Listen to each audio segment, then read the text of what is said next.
ഒരു സന്തോഷ വാർത്ത കൂടി അറിയാം. തിരുവനന്തപുരം മുട്ടത്തറയിൽ വീടില്ലാതെ, വസ്ത്രമില്ലാതെ, മുഴുപട്ടിണിയിൽ സ്കൂളിൽ പോകാൻ പോലും നിവൃത്തിയില്ലാതെ കഴിഞ്ഞ സുധയും കുടുംബവും ഇപ്പോൾ സനാഥരാണ്. തിരുവനന്തപുരം നഗരസഭ മാതൃഭൂമി ന്യൂസിലെ ഇവരുടെ ദുരിത ജീവിത വാർത്ത കണ്ടതോടെ ഇടപെട്ടിരിക്കുന്നു. ഇവർക്ക് നഗരസഭ ഫ്ളാറ്റ് അനുവദിച്ചു.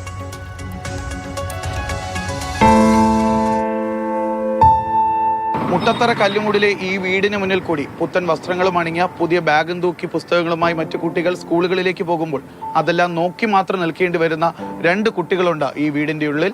ഇതുവരെയായിട്ടും ബുക്ക് പോലും വാങ്ങിക്കാനും പറ്റിയിട്ടില്ല. കഴിഞ്ഞ വർഷം ഞാൻ സ്കൂളിലും പോയിട്ടില്ല. ഒരു നിവൃത്തിയില്ല.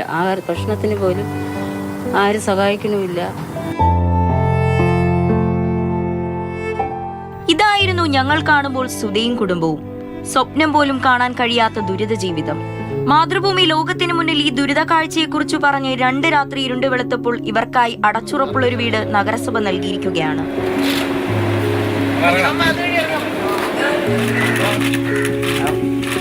ഇനി മുതൽ ഇവർക്കിവിടെ കഴിയാമെന്ന് നഗരസഭ ഉറപ്പു നൽകുന്നു.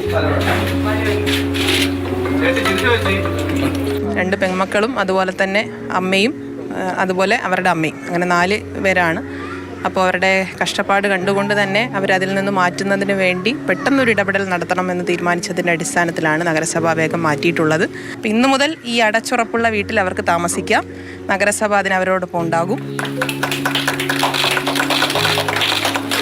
നല്ല വീടെന്ന വലിയ സ്വപ്നം യാഥാർത്ഥ്യമായതിന്റെ സന്തോഷമാണ് ആ മുഖങ്ങളിൽ. അതിനു പിന്നിലെ കാരണമാകാൻ സാധിച്ചതിൽ മാതൃഭൂമിക്കും സന്തോഷം. Team Mathrubhumi news, Thiruvananthapuram.